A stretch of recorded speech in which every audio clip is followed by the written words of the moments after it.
Welcome to Silverstone's POV.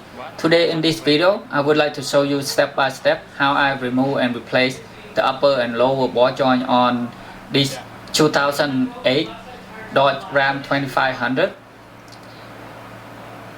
So this is all the tool that I need for the job to remove and install the ball joint. So ball joint press, 2 big solid adapter, one for has big hole in the center for the ball joint stud, and the 3 basic adapter, 3 tube, 3 pipe, and some more additional adapter for this particular ball joint on this Ram. And all the socket is just very basic. So the size on the screen there, you can see ball joint and snap ring plier. So let's start with removing the outer tie rod end with the 21mm socket, and I install the outer tie rod end puller, or you can use the hammer to tap on the steering knuckle and tap on the tie rod end stud to remove it, but just to be safe, have an outer tie rod end puller is good. So next step, remove the CV axle nut with the 45mm socket. That's a little bit big for the 45 socket, and remove the ABS wiring harness. And now I'm going to remove the brake caliper bracket 2 bolt. So to remove the brake caliper bracket with the pads at the assembly,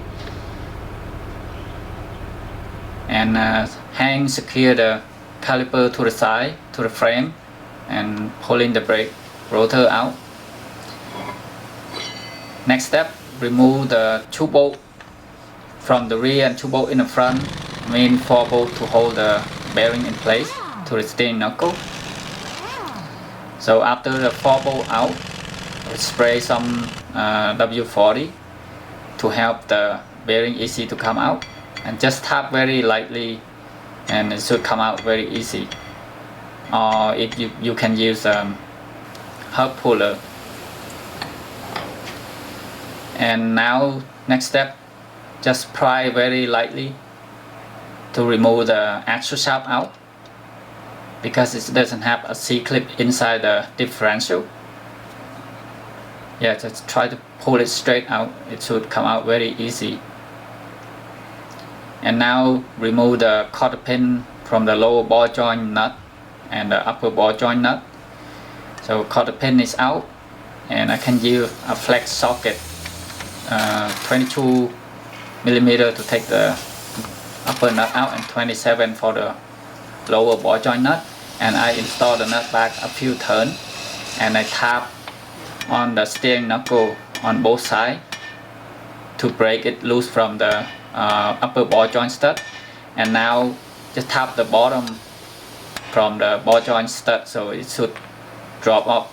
So the nut, it just prevent from the steering knuckle from falling down. Yeah, just like that. It should be very easy to come out. And clean the lower ball joint to access to the snap ring, and use a chisel or the flat screwdriver to tap. Make sure the snap ring move, and easy and free for use the snap ring plier to take it out. Sometimes the snap ring is very tricky to take it out.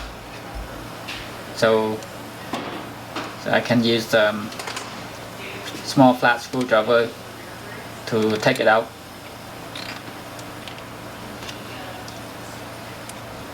And next step, remove the ball joint boot, the lower and upper, for easy to put adapter and press it out.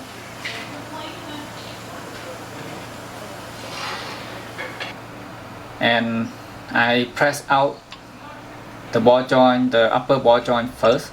You can press out the upper first or the lower first, doesn't matter. So I need to use the small adapter at the bottom and install the ball joint press that way. So when I tighten that shaft down, it pulls the ball joint from the bottom up. So that's why I need the big adapter at the top for the bigger than the ball joint, so the ball joint can go up inside that adapter. So 21mm socket, just to turn it by hand a few turns to give a very strong pressure. Sometimes it's very hard for the ball joint to break loose, so I use a hammer to tap on the axle where the ball joint sit in. So tap like that, it should break the ball joint loose, and install a pipe longer so it give more strength to break loose the ball joint. So now when the ball joint break loose from tapping with the hammer, and now I can use the impact to speed up the process.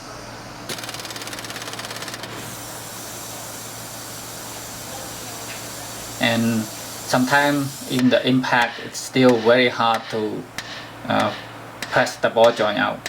So if I tap with the hammer like that again, it will break loose. Sometimes you have to keep tapping and keep tightening the ball joint press to press the old ball joint out, and sometimes when we press the new ball joint in, the same thing. So yeah, you can see it's not very hard, but it's very, ball joint been pressed in it very tight. Yeah, just like that. So the upper ball joint is out. Now the lower ball joint, I can use a press to press it out, or I can tap with the hammer. I like to tap with the hammer, put the stand underneath the axle to support, and I can spray some W40 to help it break loose, and I just keep hammer with the hammer, but make sure you try to hit in the center of the ball joint, not hit on the axle. Otherwise you have to grind it when you install the new ball joint. Yeah, it's pretty tight in there, but with the hammer it should be come out easy. After clean the housing with the sandpaper and install, I can say apply a little bit of grease bearing into the housing before press the new ball joint in. And I can press the lower ball joint first, upper or lower, doesn't matter. And lower ball joint install from the bottom up, and there's a snap ring groove, and lower ball joint have a little bit of taper at the head, so when we put it into the housing, it went in like 1/3 of the housing already, and that the adapter put it on top, that adapter is bigger, so it have some space for the head of the ball joint to go up. So I install the tool this way. That would be the easy way to press the ball joint, but the upper ball joint housing, it wouldn't let the ball joint press sit straight up, and so I put the shaft inside the hole where the upper ball joint, but it's still not straight. So if the tool is not straight up and down, it's not lined up, it's not in line, it cannot press the ball joint in. The ball joint will be crooked. So install the press this way, it's not working. So I have to install another way.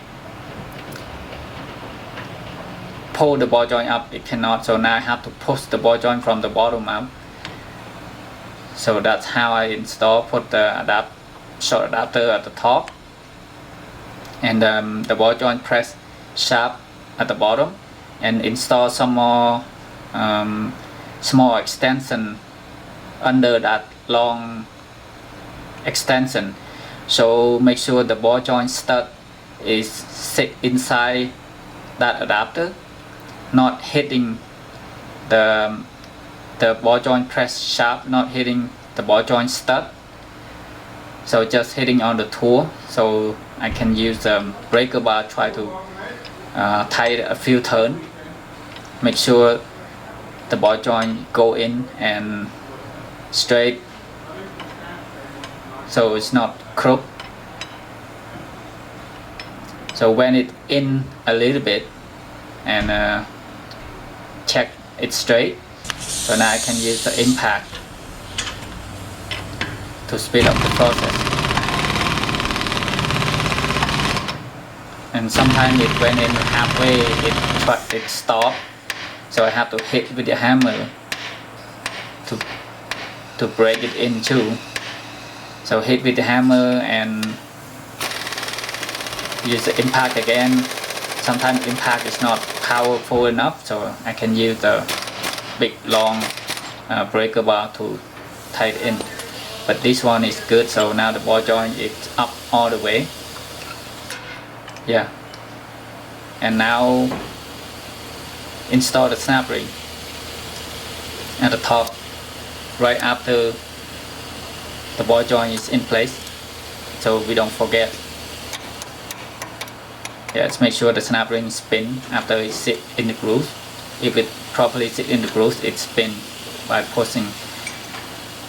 And so when I install the ball joint, I have to take the boot out, and now have to install the boot after the ball joint went in.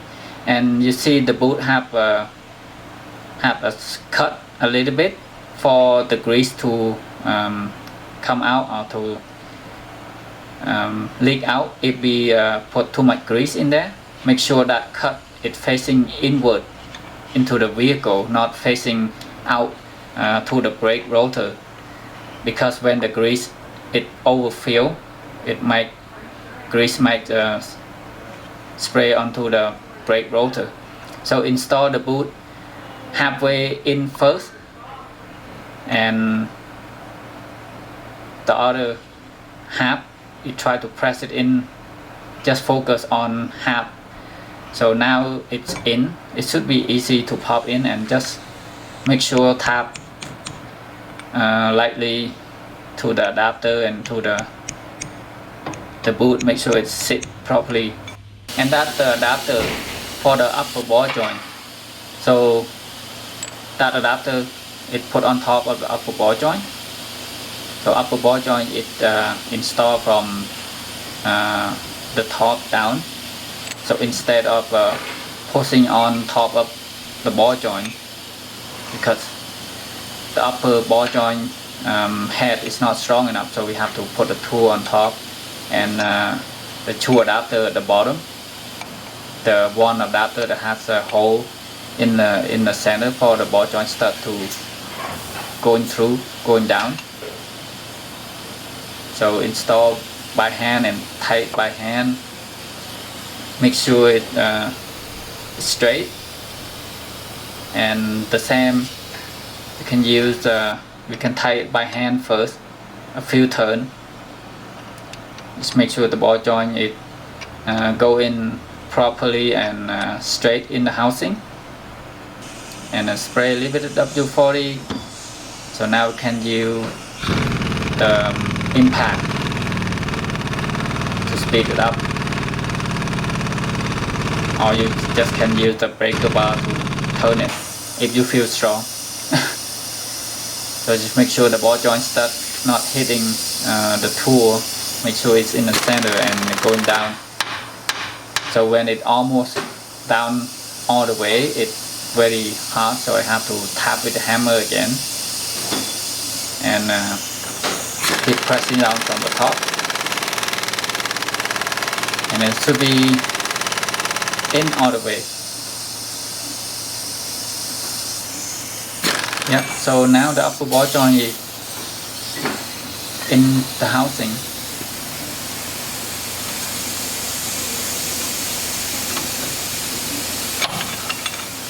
It's not very hard because the way that we install the press on the upper ball joint is very easy to push it down, not like the lower ball joint. And the boot is already in there because the boot is smaller than the ball joint, and we doesn't use the tool at the bottom. So this is all the torque spec that I need to install all the rest of the bolts and nuts. So now the steering nut go back in, install the lower nut first to keep it in place, and install the upper, and after that we can torque the upper ball joint to 90 foot-pound and install the cotter pin right away after we torque the nut. So if the castle nut and the hole at the ball joint stud is not lined up, we have to tighten it some more. Do not lose the nut, tighten the nut, and now torque the bottom, the lower ball joint nut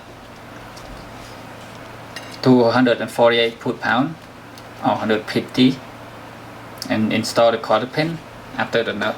Torque it up. So now I clean the steering knuckle where the bearing sit there, make sure it clean and rust free.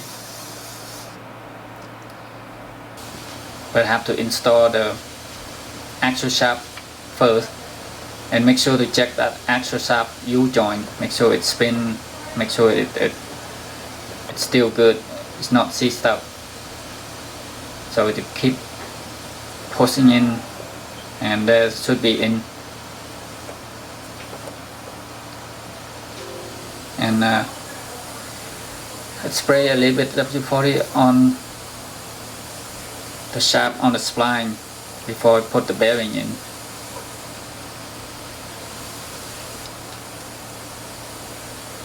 And now install the bearing,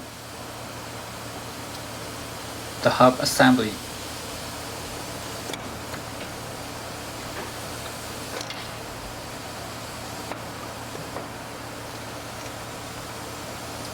Yeah, and torque the 4 bolt up to 150 foot-pound.